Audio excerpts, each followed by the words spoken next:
How are you, all of you? I hope you are fine. Have you seen the previous videos what I have uploaded? In the previous class, we have seen about magnetic field and how can we produce magnetic field and the magnetic field due to current carrying conductors and also the solenoid. Before starting today's class, let's revise something about the previous class, especially about the current carrying conductors, that is a solenoid. So let's show you an animation which is will. Have you seen this one? This is very interesting. This is very interesting. And as the current carrying conductor is in this, the current carrying conductors are arranged in the form of a coil and their current direction is the same. The magnetic field in the solenoid is additive, and it will produce such types of magnetic field around it, such types of magnetic field, and it will act like a permanent magnet. It will act like a permanent magnet. This is temporary south and this is north. This is north. So in the central part, the magnetic field lines are a straight line, in the outside. It will in circles or closed path. It will create a closed path. So this is the animation which shows the magnetic field around a current carrying solenoid. A current carrying solenoid. So now let's continue today's class. In today's class, we will see about what is magnetic field. What is magnetic field? Forces on a moving charge in the magnetic field, forces between two parallel wires carrying current, and motion of a charged particle in the uniform magnetic field. Motion of a charged particle in the uniform magnetic field. Motion of a charged particle in the uniform magnetic. What is magnetic field? What is magnetic field? Magnetic field is the region around a magnetic material or a moving electric charge within which the force of magnetism acts. This is what a magnetic field. Magnetic field is like a gravitational field, can't be seen or touched. Can't be seen or touched. We can feel the pull of the Earth's gravitational field on ourselves and the objects around us, but we do not experience magnetic field in such a direct way. We can't feel a magnetic field in such way. We know the existence of magnetic field by their effect on the objects, such as magnetized pieces of metal. If we have a magnetized piece of metal and if we are at the magnetic field, we may feel attraction. We may feel attraction. So we will see the effects on the magnetized objects, not but the other objects, not the other objects. What is the force on the moving charge in a magnetic field? You may have a charged particle in a magnetic field. So what is the force? When a charged body moves in the magnetic field, it experiences a force. Such force experienced by a moving charge is called Lorentz force. We call such types of force, we call it Lorentz force. The forces which are experienced by a charged particles in the magnetic field is called a Lorentz force. And the Lorentz force on a particle, that is especially if it is positively charged, moving with a velocity v in the magnetic field B, is given by F, which is equal to Q into speed cross the magnetic field strength, that is V cross B. What does mean cross? It is different from multiplication because the speed have both magnitude and direction. The magnetic field has both magnitude and direction. So the two are vectors. So it is a cross product, or it may be F, which is equal to QVB sine theta. Cross product means we will take a sine product, a sine, the angle where theta is the angle between the direction of V and B. The direction of F is given by Fleming's left-hand rule. We can guess the magnitude by using this equation, but the next issue is how can we determine the direction since the force is a vector quantity. So we can determine the direction by a Fleming's left-hand rule. What is Fleming's left-hand rule? Fleming's left-hand rule states that if we stretch the forefinger, this is the forefinger, the center, this is the forefinger and this is the central finger. The forefinger, the central finger, and the thumb of our left hand at right angle to each other and hold them in such a way that the forefinger points in the direction of the field. forefinger points in the direction of the field, and the central finger points in the direction of the motion or the current flow of positively charged particle, then the thumb will point the direction of the Lorentz force, which a charged particles experience in the field. So we can determine the magnitude by using this formula and the direction by a flaming left-hand rule. So a charged particle will experience a force inside a magnetic field. What are some important points about this charged particles movement in the magnetic field? The first one is F is a mechanical force resulting in pull or push. Either it may be pull or push. The direction of the force is given by flaming left-hand rule. This flaming left-hand rule. The direction of the field will be determined by the flaming left-hand rule. In the case of a negative charge, the central finger should point opposite to the direction of its motion. While we are using a flaming left-hand rule, the central finger should point opposite to the direction of its motion if we are looking at negative charges, motion of negative charges. If the charge stops, the force becomes zero instantly. If the charge stops, that means, as you can see from this equation, the force is a cross product of the speed and the field strength. So if the charge stops, that means the speed is zero, the force becomes zero instantly. The force is zero when charges move along the field. That means they are moving in parallel with the field.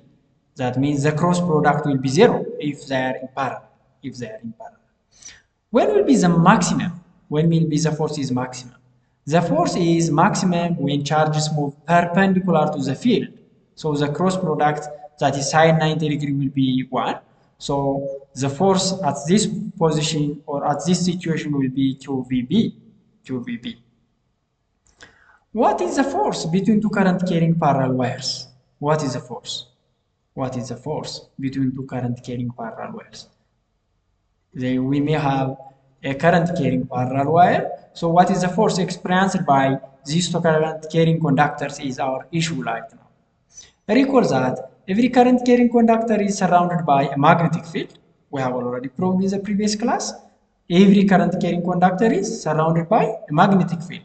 It means that it will exert force on a nearby current carrying conductor. Since around it will have a magnetic field, so it will exert on the nearby conductor. The force between two current carrying conductors placed parallel to each other is mutual and magnetic in origin. It will be mutual and magnetic in origin. A current carrying wire has no net electric charge and hence cannot interact electrically with another such wire. They will not interact electrically because they are separated at a distance. So it will interact by mutual induction, by mutual only.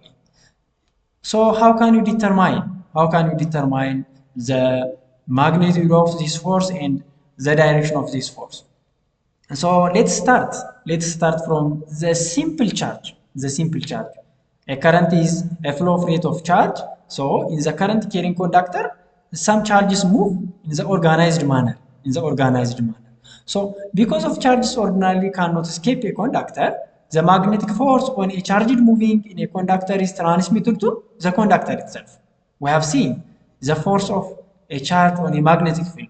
Right now, the charges are moving in the organized manner inside the conductor. So since charges ordinarily can't escape a conductor, the magnetic force on a charge moving in a conductor is transmitted to the conductor itself. So we can derive an expression for the magnetic force on a current by taking a sum of magnetic force on individual charges. We have seen how can you determine the forces of a magnetic force on a single charge in the previous lecture. The force adds up because they are in the same direction. Since they are moving in the same direction, the force will be adds up. The force on an individual charge moving at a drift velocity is given by, we have already seen this equation, Q VdB sine theta. Q is the charge and Vd is the drift velocity. The drift velocity. B is sine theta. B is sine theta. So we can get the relation between the force and the moving charges. Okay, let's show you this by using some relations. Right now we are at the position that is F, which is equal to Q VD B sine theta. This is due to the individual charge. But let's assume that we have n number of charges available inside on the overall length of the conductor. So the force will be the total force. F will be QVD times N is the total charge. B sine theta, the total charge per volume. Let's say n is the number of charges that are available per n, that is n, and let's say V is the volume. Let's say V is the volume of our conductor, And you remember that the volume V is A times L. L is the length of the conductor. So let's substitute this into the first equation, that is F, which is equal to, let's substitute which is equal to L. So if we substitute this into the previous equation, we will get QVD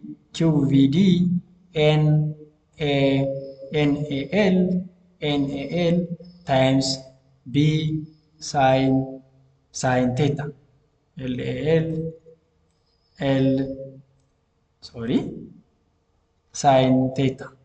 Sine theta. But if, from the previous point, we know that F, which is equal to this QVD NA is the current. So let's substitute this one. So F, which is equal to this one is the current, and so we will get F is I times L times V sine theta. This is the length. So we can easily get the forces on a current carrying conductor can be determined by the current, the length, the magnetic field due to its current carrying, and sine theta. Okay, right now let's show you from my notes what it seems like. So taking B to be uniform over a length of the wire L and 0 elsewhere, the total magnetic force on the wire is then F, which is equal to QVdB sine theta times N, where N is the number of charge carriers in the section of the wire length L, as I have determined in the board. And now N is N times V, where N is the number of charge carriers per unit volume, and V is the volume of the wire in the field. And you know that volume means area times length. So let's substitute this one into this equation. If we substitute, we will get F, which is equal to QVdB sine theta NAL. So rearranging and collecting like terms, we will get NQABD LB sine theta. But this NQVAD, N is the number of charge carriers, Q is the charge, and A is the area, VD is the drift velocity. This is the current. So substituting this one, we'll get F, which is equal to I, the current, times length of the current carrying conductor, and B is the field around it, times sine theta is the force. But it is better to determine the force per unit length. This is the equation for magnetic force on a length L of a wire carrying a current I in the uniform magnetic field B, as shown in the figure below, this figure. If we divide both sides of this expression by L, we find that the magnetic force per unit length of a wire in the uniform field is F over L. F over L, which is equal to the current in the current carrying conductor times the field times sine theta. It will be, this is the force per unit length. How can we determine the direction? If we get the force, like by using this equation, the other issue is how can we determine the direction, since the force have both magnitude and direction. The direction of this force is given by right hand rule with the thumb in the direction of the current. The thumb is in the direction of the current. The thumb is in the direction of the current. Then with the fingers in the direction of the field. Fingers, the direction of the field perpendicular to the palm point. So the palm indicates the direction of the force. So the thumb will indicate the direction of the current, and the fingers will indicate the direction of the field, and the thumb will indicate the direction of the force. So we can determine the direction by using this right hand, this right hand, this right hand. Always the force is perpendicular to the plane of the current and the field. Always perpendicular to the plane of the current and the field.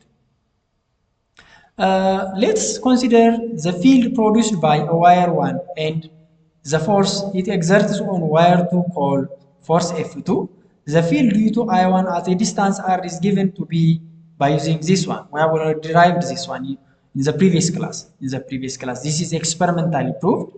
So the field due to the current carrying conductor 1 is mu naught, it is permittivity times the current on that conductor divided by 2 pi r. R is the separation distance.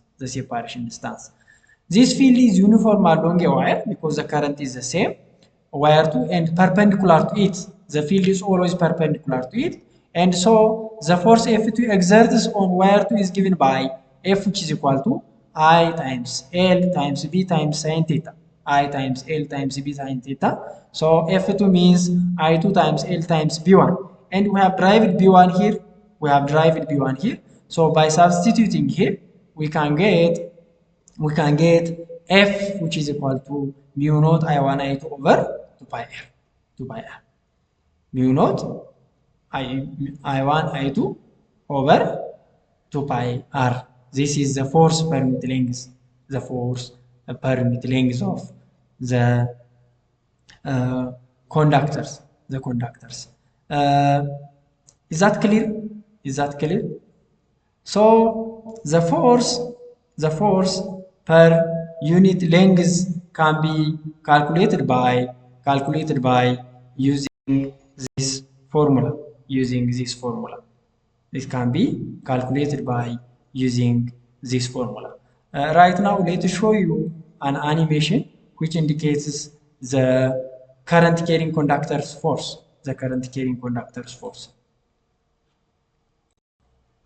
Look, the current is moving from this point to this point, that is in the similar direction. These are the two current carrying conductors. As you can see here, the field will be created by this one and this one will be in the same direction. So if the current is moving in the same direction, the force is attractive. It is attractive and additive. What happens if the current carrying conductors are interchanged? That means from this point, the current is moving from this point to this point, and in the second conductor, reverse direction. What will happen? In this case, the force is repulsive. Have you visualized? I hope you have visualized the animation what I have made. So the force per unit length is the force per unit length between two parallel currents I1 and I2 separated by a distance r. The force is attractive if the current are in the same direction and repulsive if they are in the opposite direction. You have seen already in the animation what I have made. The last topic is motion of charged particles in the uniform field. What is the motion of a charged particle in the uniform field? A charged particle. Recall that the moving charged particle or current carrying conductor in the magnetic field experiences a Lorentz force. We have already seen.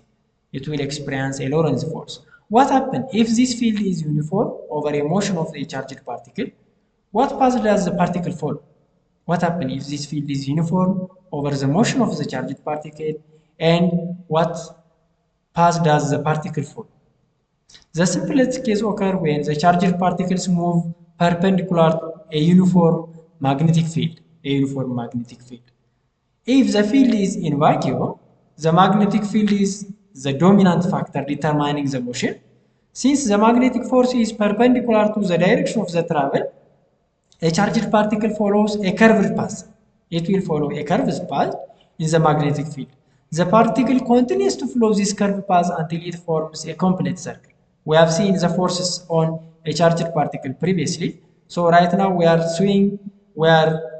talking about the motions, what it seems like. If, as you remember, we will determine by the magnitude of the force acting on the charged particle is Q V times B times sine theta, and the direction is by right hand. So it will always the motion in the magnetic field and the force is always perpendicular to each other. So since the magnetic force is perpendicular to the direction of the travel, a charged particle follows a curved path in a magnetic field. The particle continues to follow this curved path until it forms a complete circle. Until it forms a complete circle, it will follow its path. Another way to look at this is that the magnetic force is always perpendicular to the velocity because the direction is determined by right hand rule, as I have said, so that it does not work on the charged particle because they are perpendicular. So the particle's kinetic energy and speed thus remain constant. The direction of the motion is affected but not the speed. It will affect it but not the speed. So it will move like this one. This is all about today's class. If you have any question, you can ask me by inbox or by put on a comment box. Thank you very much for your attention. See you in the next video.